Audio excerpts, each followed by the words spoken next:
Otra de las preguntas que con cierta frecuencia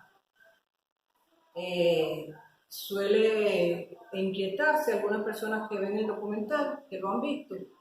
es cómo fue nuestra preparación, ¿no? Porque bueno, ser jóvenes, como ustedes han visto en las imágenes, que éramos estudiantes, convocados desde el nivel secundario y el nivel preuniversitario, pues bueno, ¿qué podíamos conocer como para de momento convertirnos en maestros? Y esto lleva una historia, ¿no? Es decir, ya antes de que nosotros comenzáramos, como era el proyecto, a partir de enero de 1961, comenzar a hacer la movilización de los estudiantes a los espacios donde se conociera la necesidad de alfabetización. Ya anteriormente habíamos tenido en el país preparación por parte de los maestros, por parte de los libros que íbamos a utilizar, los materiales. Habíamos tenido donaciones de los chinos con los faroles, porque sabíamos que si era campo, pues no había luz. Y sabíamos que si tienen situaciones precarias, para vivir y en su economía, pues también sabía que era necesario llevar donde dormir, y por eso también teníamos hamacas. Entonces ese movimiento hacia allá llevó una preparación grande a nivel del gobierno del país. Y desde que arrancamos nos daban uniformes, nos daban las botas para tener cuidado, nos daban una mochila, y en esa mochila teníamos la hamaca, teníamos el farol, teníamos los libros y alguna otra serie de aspectos de las necesidades necesarias para hacer ese trabajo educativo. Teníamos unos libros que eran metodológicos, que nos guiaban de cómo teníamos que hacer, pero también teníamos otros que eran para que ellos directamente aprendieran. Esos libros nos los entregaban en Varadero. Varadero es una playa de Cuba hermosa, donde se hacía todo el entrenamiento para aquellas personas que decidiéramos voluntariamente ir a alfabetizar, y allí pasábamos más o menos una semana o 10 días con profesores que nos daban las instrucciones,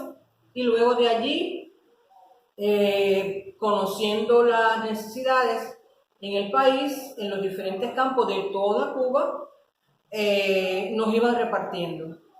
Ya llegando allí, ya se conocía por el apoyo que también había tenido las organizaciones campesinas, qué campesino había necesitado espejuelos o necesitaba apoyo, o qué campesino tenía la disposición de apoyar, de recibirnos y de atendernos, y todo eso fue un trabajo previo. Por eso un poco el libro, ¿no?, que están viendo aquí en las imágenes, que se llama Un año sin domingo, hace ese reflejo demostrativo, eh, más que demostrativo, ¿no?, ilustra toda esa etapa en que nosotros nos pasamos allí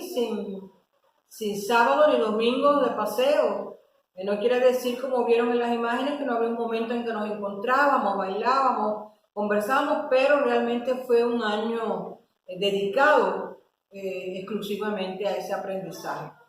Yo estuve en un periodo con con esa primera familia, pero luego de ahí tuve posibilidades de alfabetizar a otras 5 personas más en otra casa, que se presentó la necesidad, y allí igualmente se creó esa familia, una familia que no terminó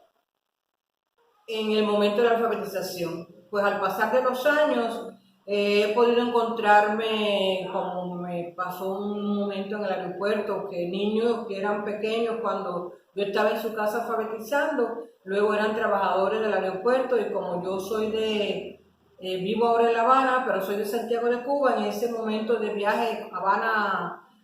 Santiago, siempre nos encontrábamos comentando y mirando ya su crecimiento, y era a veces hasta con un poco de pena, porque recordaba que de niño él me escondía las botas o me hacía maldades, y fueron cosas así muy lindas que a uno le fueron quedando como recuerdo, y que muchos de esos alfabetizadores luego vivieron